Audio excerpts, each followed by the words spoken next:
Payg'ambarimiz alayhissalatu vassalam shunday degan ekanlar.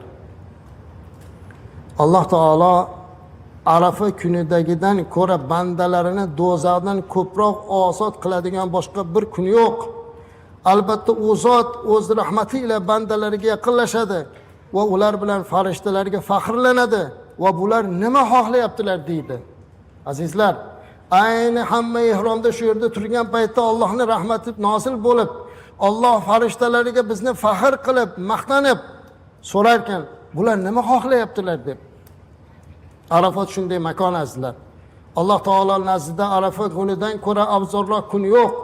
Alloh taolo yer yuziga o'zini rahmati bilan yaqinlashar ekan, farishtalarga qarab aytar ekanki, bandalarimga qaranglar, ular sochlari to'zg'igan, chang tuproqqa belangan, baland ovozda talbiya aytib uzoq joylardan mening huzurimga keldilar. Ular meni rahmatimni umid qilmoqdalar, holbuki azobimni ko'rmaganlar. Bas Arafa kunidagidan ko'ra ko'proq inson do'zaxdan ozod qilinadigan boshqa kun ko'rilmagan deydilar. Azizlar, bandalar sochlari to'zg'igan, yelkasida ihrom, yig'lab, talbiya aytib, dod deb gunohlarimizni e'tirof qilib turgan paytimizda Alloh taolo aytar ekan, farishtalarga qarab, "Ushhidukum anni qad ghafartu lahum." Ey farishtalarim, sizlar guvoh bo'linglar, men bularning gunohini kechirdim der ekan aslida. Alloh va'da qilar ekan.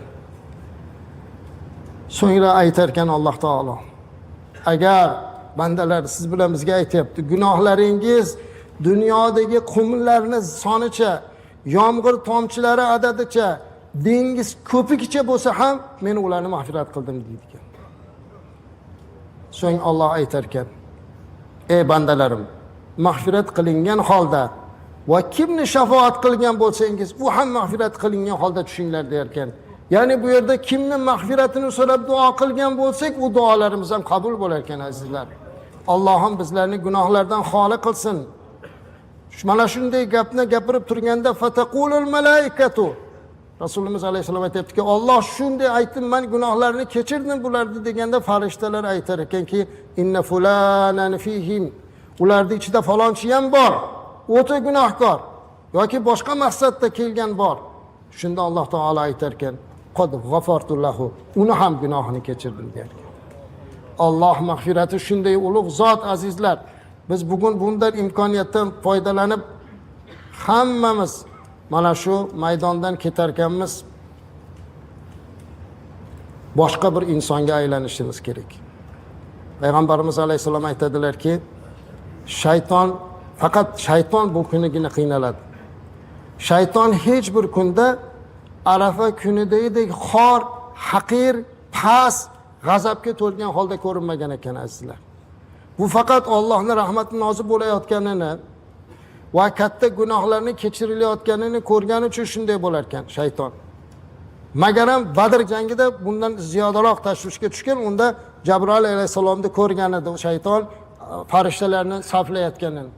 Ammo undan tashqari eng ko'p shayton dod deydigan, yig'laydigan, boshiga tuproq sochib, yo vaylato deydigan kun mana shu Arafa kuni bo'ladi. Chunki uni shuncha qilgan mehnati bugun habada bo'ladi. Alloh uni vasvasalaridan bizni omon qilsin azizlar. Bundan keyin shaytonning sharridan Alloh bizni omonda qilsin. Mana shu bandani yo'ldan urdi. Endi shu holatga kelganini ko'rsa, ularning gunohlarini kechirilayotganini ko'rganda ya vaylo deb qolar ekanda shayton. Holimga voy bo'lsin, sho'rim qurisin deb qolar ekan. Ana shunday kun azizlar bugun Alloh bizga nasib qildi. Istig'for aytaylik, tavba qilaylik ko'proq. Qo'limizdan kelganicha Alloh taologa bog'lanaylik. Allohga duo qilish degani azizlar, bu Allohdan nimanidir talab qilish emas, menga uni ber, buni ber, u bitta talab. Lekin duo, ad-duo ibodat, bu ibodat. Bu bandani Alloh taolo bilan bog'lanishi, o'zini xor tutishi, Alloh taologa murojaat qilishi. Alloh va'da qildi, agar bandalarim menga duo qilsa, men qabul qilaman dedi. Biz duo qilishni bilmaymiz-da azizlar.